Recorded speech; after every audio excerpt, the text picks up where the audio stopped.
yeah, I did buy all the Tomb Raiders after how much I enjoyed Tomb Raider 2013, but other from that, this is Rise of the Tomb Raider, which is a sequel to Tomb Raider 2013, and this game came back all the way out in 2016, so almost a 4-year-old game, but other from that, this is the is it worth it of this game. So, again, like the old 2013 Tomb Raider, is it worth it? This video will not have any spoilers, it's just spoiler free, my first initial thoughts on if you should get it or not, but yeah, other from that, let's get straight into it, and first things first, we're going to talk about the story. So, the story in this game is definitely much more complex than 2013's Tomb Raider, and in this story, you'll be playing as Laura again, and you're venturing into Siberia in the search of the city of Kitezh, which, interesting name, how you say it and how it looks, but yeah, that's what it's called. But on this adventure, you stumble upon the group called Trinity, and they're basically after the same thing you are, just with a different motive for it, and you'll learn it throughout the game, and I'm not gonna say it because it's spoilers, but yeah. So Trinity is this group, they're like the main bad guys that you'll be fighting, but yeah.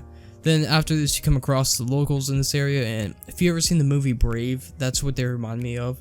They're like this medieval kind of tribe people. It's weird what you explain them, but basically they're just not as advanced as the rest of the Earth, which is, it's cool because they play a pretty major role in the story, but yeah. Now, throughout the story, if you played the previous Tomb Raider, which is 2013's Tomb Raider, you'll definitely see a lot of reused concepts, which is something I can let slide, but I would have rather them try something new with it. But yeah, spoiler free, the story is basically you go after this lost city, and this object in that lost city that you find out about, and that's basically what Trinity's after, and basically this object does a lot of things, okay? Again, gonna try and keep it spoiler free, but the object has cool things that happens to it, but yeah, but you're basically going through that throughout the entire game, fighting Trinity, and it's just basically a battle of who gets there first, basically, since you guys are both after the same thing. But yeah, but I do have to admit, there was a lot of twists in the story, which I was not expecting at all, and some twists are pretty obvious and just pretty in your face, the most cliche kind of story-driven twist you can possibly see, so there's definitely good things and bad things about the story. Definitely not as simple and good as 2013's Tomb Raider. It's, again, much more complex. But yeah, other from that, I enjoyed the story a lot and the history about Soviet Russia, where you are, because there is the Gulag in there, which is always fun, because if you know about the Gulag, you know about the Gulag. But yeah, other from that, you also learn about early civilization, which is always cool, and a lot of Christian stuff, which it's cool to learn. Again, I'm a nerd for, like, history and all that, so yeah. But other from that, something I'm still a fan of that they do very well in this game is gameplay, and again, with this game, platforming and combat is super fun and still very well done. So I don't know if this kind of copy and paste into this game or if they just improved on it, but it feels definitely much more reactive and just better overall. So yeah, combat and platforming is still something you should enjoy in this game, and I enjoy it. So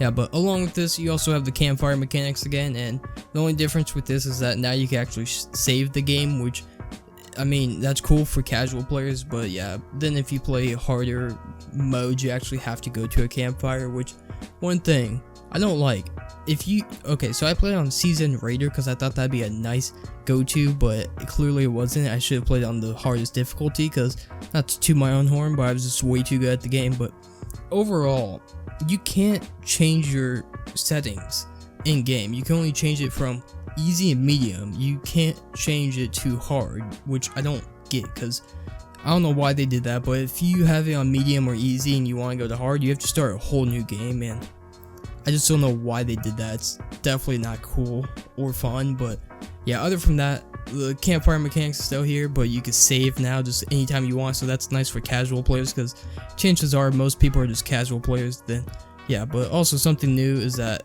the UI doesn't suck anymore, which I know isn't gameplay, but it's still nice to see, because the UI in Tomb Raider 2013 absolutely sucked and I hated it. But yeah, so yeah, it's just overall better and just more polished, you could say, because they got their feet wet. Now they're just diving head in first with this. So yeah, but while I fundamentally like the game, there are still things I still don't like about this game.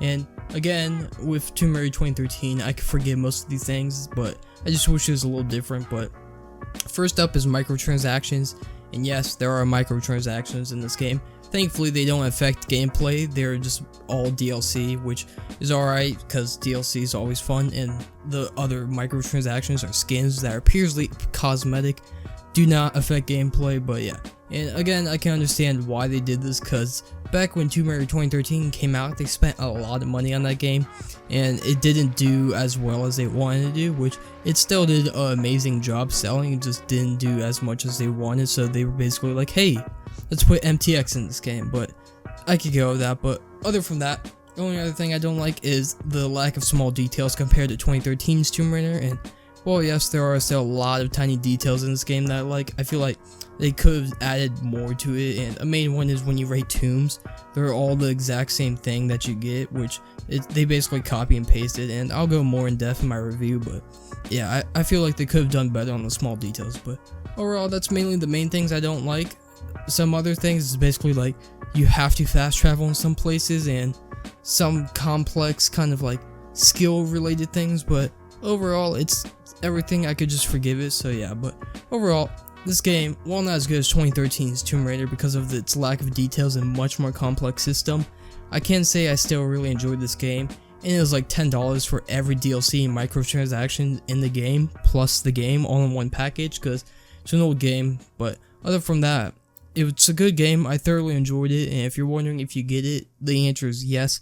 Again, you're in quarantine, you have nothing better to do, so might as well get it and just kind of enjoy it. Then other from that, that's about it. Now, I'm gonna go back to sitting in streams all day trying to get a Valorant code, but yeah, till next time, see ya.